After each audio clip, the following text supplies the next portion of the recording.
अनिल जी, क्या कहना चाहेंगे भारत बंद पर?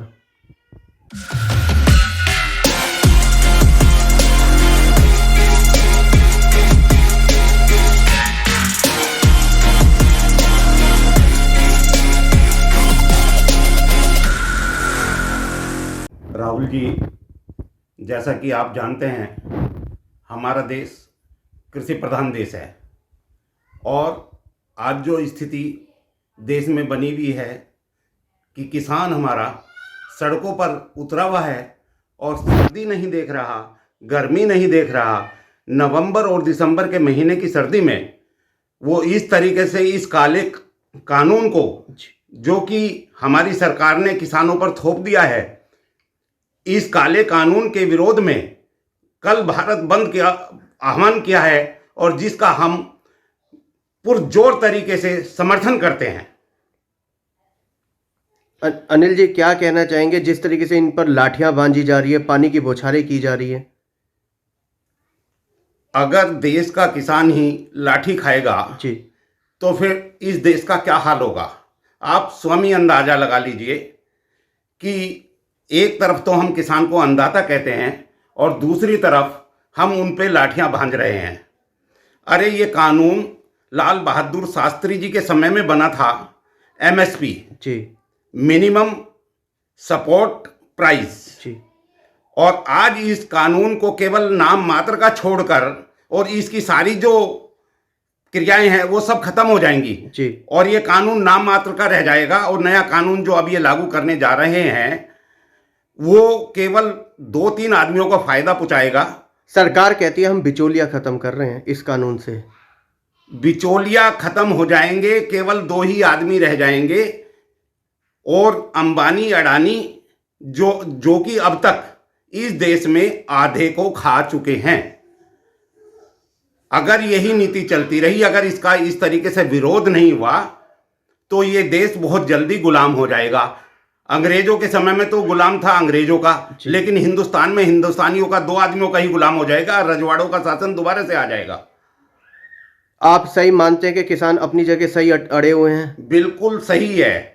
आज आप देख रहे हैं कि हमारे देश की जितनी भी विपक्षी पार्टियां हैं सारी एकजुट होकर के इस काले कानून का विरोध कर रही हैं और जो इनके दल थे इनको समर्थन दे रहे थे, अकाली दल, जब यह कानून बना था, संसद में पहली बार पास हुआ था, उसी टाइम पे शिरोमणि अकाली दल ने अपना समर्थन वापस ले लिया था और अपने मंत्री वापस बुला लिए थे।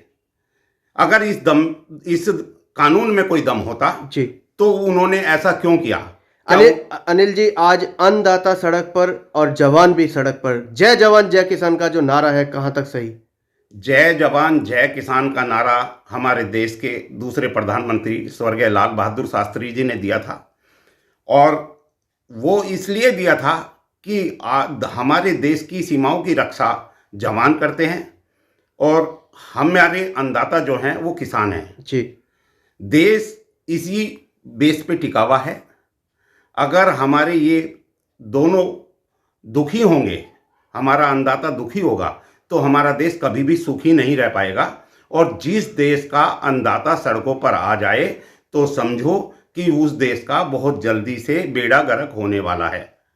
अनिल जी, देखने में आ रहा है कि जवान किसान पर लाठी भांज रहे हैं। जवानों की तो मजबूरी है। आपने तो अंग्रेजी टाइम में भी देखा नहीं होगा तो सुना तो है ही है। जी, जो लाठी भांजने वाले थे वो हमारे ही बेटे थे, हमारे ही देश के नागरिक थे। अंग्रेज तो केवल कुछ गिनती के आए थे यहां पर जी, लेकिन जब हम अपने को देखते हैं और जब इसके समर्थन में आते हैं, आज आपने देखा होगा कि देश का हर तबका, जी, चाहे वो खिलाड़ी हों, चाहे वो फिल्म उद्योग से हों, जी, सबके सब इस किसान आंदोलन को समर्थन दे रहे हैं। लेकिन भाजपा की बात करें, भाजपा कार्यकर्ताओं की बात करें, मोदी भक्तों की बात करें, वो समर्थन देने को तैयार नहीं, इस बंद का बहिष्कार करते हैं। मोदी भक्त, आपने खुद ही बता दिया, जो भक्त होता है वो अंधा होता है जी, और जो भक्त हो, अगर अंधा नहीं होगा तो उसे भक्त नहीं कहते। अगर सही बात को कोई सही कह रहा है जी, तो वो एक देशभक्त कह सकते हैं। उसको किसी पार्टी का भक्त नहीं कहा जा सकता। अगर कोई मोदी भक्त है वो तो निश्चित रूप से विरोध करेगा इस बंद का। 3 बार सरकार के साथ किसानों ने मीटिंग करी, लेकिन वही ढक के 3 बार। राहुल जी, अभी 8 तारीख के बाद में मीटिंग होगी, किसी भी मीटिंग का कोई नतीजा नहीं होगा जी। क्योंकि ये जो सरकार है ये बहुत आड़ियल है। ये अपने कोई भी फैसले वापस नहीं लेती। इन्होंने नोटबंदी करी, इन्होंने जीएसटी लाया, इन्होंने ये किसान के 3 जो कानून ला रहे हैं, सब पे नाम तो ले देते हैं कांग्रेस का, लेकिन इनको ये नहीं पता था कांग्रेस किस हिसाब से ला रही है। कांग्रेस इनके हिसाब से नहीं लाती जी। कांग्रेस अपने हिसाब से लाती है, जिसका कि किसानों को फायदा होता है। वो बिचौलिया खत्म करने की बात कर रही है। उनका वो ये था कि हम बिचौलिया खत्म करें किसी भी तरीके से। किसानों की बात करें तो वो यूपीए सरकार में भी परेशान थी, आज एनडीए की सरकार है तब भी परेशान। किसान खुश किससे था? किसान कांग्रेस के राज में बहुत खुश था। देखो, थोड़ी बहुत प्राकृतिक आपदाएं ये हमेशा आती रहती हैं जी। जो कि किसी भी सरकार के हाथ में नहीं होती। अगर बाढ़ आ जाए तो बाढ़ कोई कांग्रेस के हाथ में नहीं है, ये तो एक प्राकृतिक आपदा है। अगर बाढ़ से कोई नुकसान होता है, हमेशा जब भी बाढ़ कहीं पे आई तो कांग्रेस ने कोशिश करी कि उसकी भरपाई की जाए। अगर जो किसान को नुकसान हुआ है जी, उसकी भरपाई की जाए। आपने अभी देखा होगा इस आंदोलन के अंदर भी एक किसान जो वहां पे धरने पर बैठे थे उनकी मृत्यु हुई। पंजाब सरकार ने उसके परिवार को 5 लाख रुपए राहत देने का वादा किया है जी। तो कांग्रेस कभी भी किसानों के विरोध में नहीं रही। आज जो ये कर रहे हैं भारतीय जनता पार्टी, इन किसानों ने ही तो सरकार को चुना है। अब चुनना था, किसी को तो चुनना ही था। अच्छे दिन किसानों को भी तो चाहिए थे। अब क्या कर सकते हैं, अब जल्दी पता चल गया। कहते हैं ना कि जब उठो जभी सवेरा जी। वही बात है। अब इन्होंने देख लिया, 6 साल में मोदी सरकार को देख लिया। फिल्मी एक्टर कंगना रनावत का कहना कि 50-50, 100-100 रुपए देके ये भीड़ बुलाई गई है। नहीं, मैंने ऐसा कंगना रनावत का ये बयान मैंने नहीं सुना जी। लेकिन मुझे ये पता है फिल्म उद्योग आज ही की एक स्टेटमेंट थी जी कि बॉलीवुड की एक बहुत बड़ी अभिनेत्री क्या नाम है जो ये मिस इंडिया रही थी जी, उसने पूरा समर्थन दिया है किसानों के आंदोलन को। और जितने भी हमारे विपक्ष के बड़े बड़े लीडर हैं, चाहे कांग्रेस के हों, चाहे बीएसपी के हों, चाहे वो समाजवादी पार्टी के हों या शिवसेना हो, आम आदमी पार्टी हो, सभी इसका खुलकर विरोध कर रहे हैं और किसानों के साथ कंधे से कंधा मिलाकर इस बंद का सफल बनाने का वो करेंगे ताकि हमारे देश की सरकार जागे और ये अपना कानून वापस ले।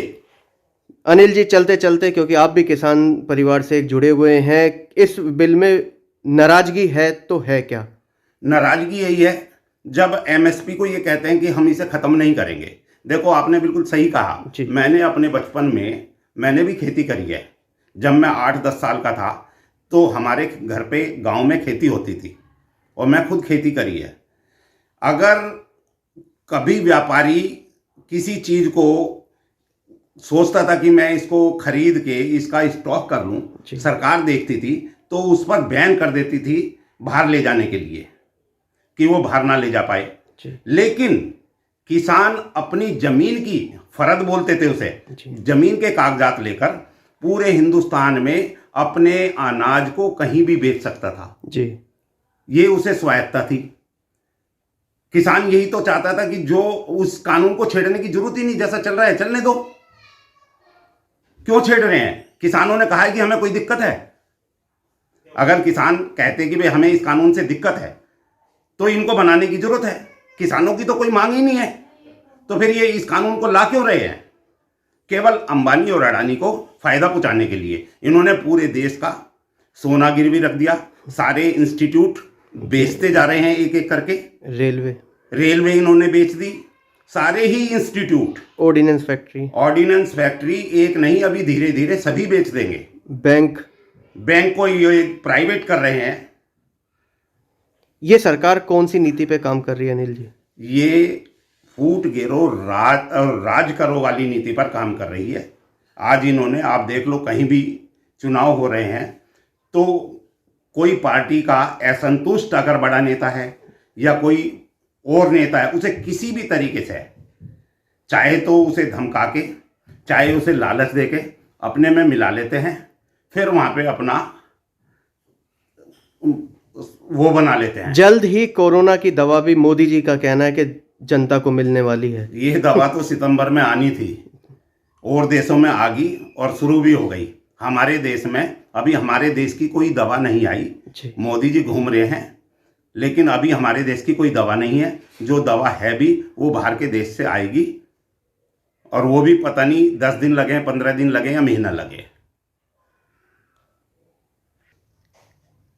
अनिल जी, चलते चलते कल के लिए बंद का क्या आह्वान करेंगे, क्या अपील करेंगे? मेरी सभी भाइयों से हाथ जोड़कर यही प्रार्थना है कि इस बंद को शांतिपूर्ण तरीके से सफल बनाएं, और जो किसान हमारा परेशान है और उसके भलाई के लिए जितना जल्दी से जल्दी हो ये तीनों कानून वापस हो जाएं और हम सब सुखी हो जाएं, किसान अपने घर चला जाए। मेरी सबसे यही अपील है कि शांति से इस बंद को सफल बनाएं।